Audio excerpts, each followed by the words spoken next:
मार्ग में कई लोगों पर कल्याण करते हुए, नाम प्रचार करते हुए, सब जीवों को प्रेम दान करते हुए, सबको ठाकुर जी के प्रेम में उन्मुक्त करते हुए महाप्रभु जी पहुंचे श्रीरंगम। और श्रीरंगम में पौढ़ानाथ शेष शैया पर पौड़े हैं ठाकुर जी।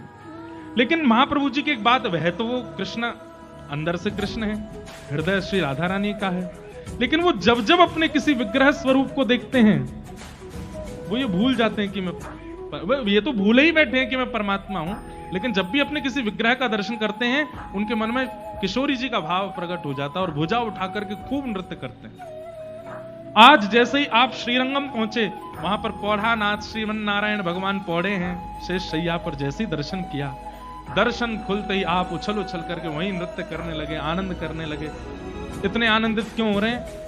बोले सब जगह मैंने इनको खड़ा देखा और खड़े देख करके मेरे मन में आया कि ये लेटते कब होंगे, इनके पैरों में पीड़ा नहीं होती होगी, ये बेचारे इतने खड़े खड़े सब जगह दर्शन देते हैं। आज मैं देख करके अत्यंत प्रसन्न हूं, चलो ये लेट तो गए, कम से कम आराम तो कर रहे हैं।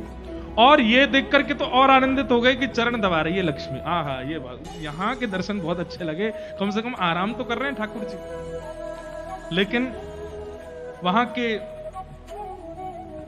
3 प्रसिद्ध रामानुज वैष्णव परंपरा के आचार्य थे, जिनका नाम था श्री त्रिमल्ल भट्ट, वेंकट भट्ट और प्रबोध भट्ट। श्रृंगनाथ भगवान की सेवा करते थे। उनमें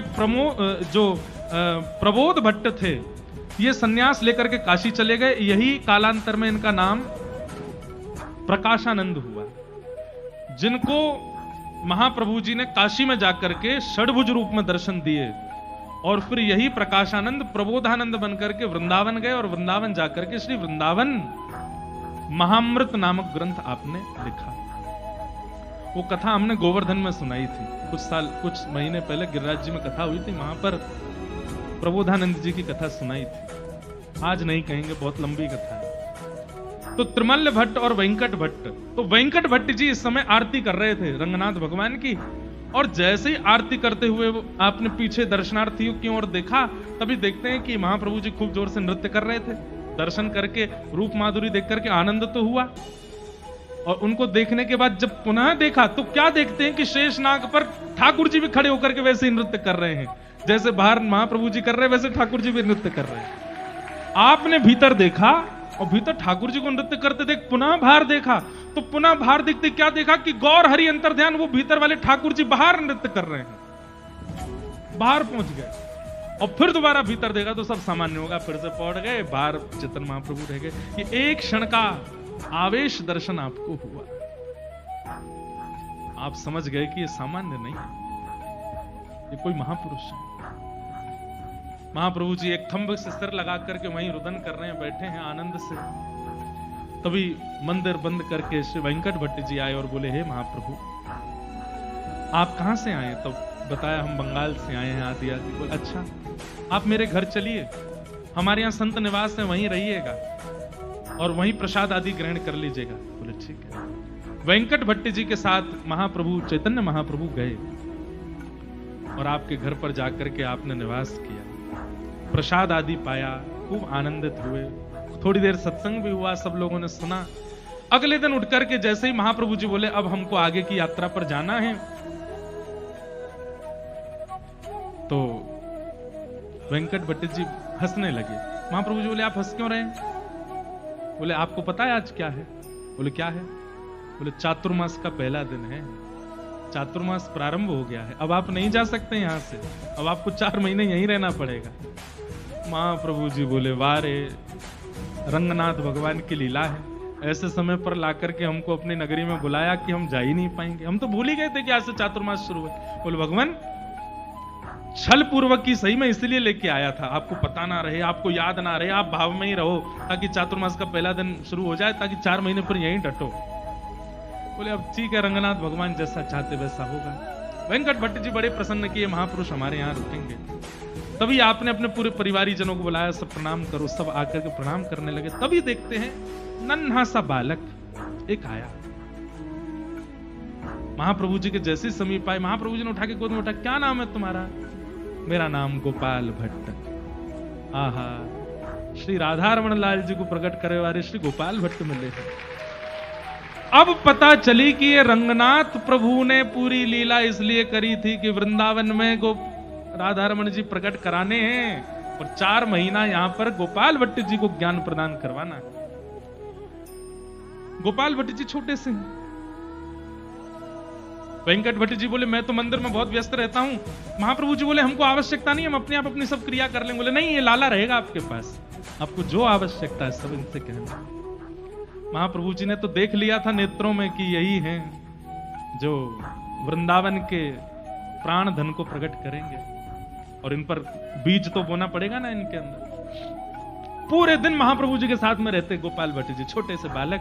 महाप्रभु जी उनको गोद में बैठा लेते। तो गोपाल भट्ट जी बड़ी प्यारी बात करते, कहते जैसे मेरी माता जी आपकी माता जी नहीं है। माँ का नाम सुनते ही चेतन महाप्रभु के नेत्र सजल हो जाते। मेरी भी माँ है। कहाँ है? बोले सच्ची मैया है। बोले वो कहाँ है? बोले नदिया में, मायापुर में। अच्छा, उनको आपकी याद नहीं आती? मेरी माँ तो मुझे छोड़ती नहीं है। आप कैसे रहते हो उनके बिना? ये सब बातें सुनकर के महाप्रभु जी इतने भाव विभोर हो गए। माँ की बहुत याद आने लगी, और माँ की याद आवे और गोपाल भट्ट जी को हृदय से लगा। और सब अपने युवावस्था बालावस्था की सारी लीलाएं सुनाते हैं महाप्रभु जी गोपाल भट्ट जी को। देखिए जितने आचार्य चरण हुए सबने महाप्रभु जी की लीला को किसी अन्य से सुना, और गोपाल भट्ट जी ने तो महाप्रभु जी की लीला को महाप्रभु जी से ही सुना। महाप्रभु जी बताते हैं हम जब छोटे थे ना, तुम्हारे जैसे केश थे हमारी मैया जाती सुंदर सुंदर पुष्प तोड़ के लाती और हमारे केशों में लगा देती, सुंदर पीतांबरी पहनाती, पैरों में ऐसे आला लगाती, चंदन लगाती, सुंदर सुंदर आकृति बनाती, फिर हमें घुमाने ले जाती। सब भाव महाप्रभु जी सुनाते। और चैतन्य महाप्रभु की बाल लीला और बाल भावों को उन्हीं के मुख से सुनकर के गोपाल भट्ट जी इतना रोते। उन्हें अब यह अनुभव होने लगा कि मेरे जीवन आधार, मेरे केवल आधार तो यही है, मेरे सर्वस्व यही है। 4 महीने तक श्री गोपाल भट्ट जी पर कृपा की, और महाप्रभु जी ने उन्हें सब संकेत कर दिए थे। अपनी कुछ वस्तु उनको प्रदान कर दी। कालांतर में वही श्री गोपाल भट्ट गोस्वामी जी जाकर के वृंदावन में श्री शालिग्राम भगवान की सेवा करते हैं। और नृसिंह चतुर्दशी का दिन है।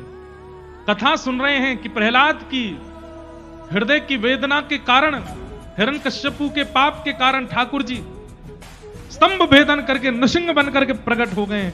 ये कथा सुनकर के गोपाल भट्ट, सब लोग तो ताली बजाने लगे, सब लोग जय जयकार करने लगे, गोपाल भट्ट जी रोने लगे और दौड़ करके गए शालिग्राम भगवान के पास और जाके कहा आप प्रहलाद के लिए खम्भ भेदन करके आ सकते हैं, मेरे लिए शालिग्राम से प्रकट नहीं हो सकते।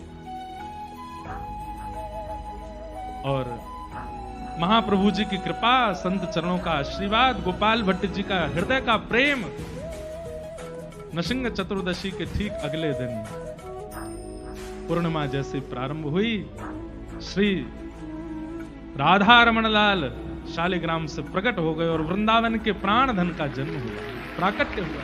श्री राधा रमण लाल की जय। श्री गोपाल भट्ट जो की हृदय वेदना प्रगट्यो शालिग्राम, गोपाल भट्ट जो की हृदय वेदना प्रगट्यो शालिग्राम। कौन? हे रूप सुधा को खान हमारो, रूप सुधा को खान हमारो, वृंदावन में सबसे न्यारो, वृंदावन में सबसे न्यारो। श्री राधा रमण जुलाल वृंदावन मेरो, वृंदावन वृंदावन मेरो वृंदावन, हे श्री वृंदावन प्यारो वृंदावन।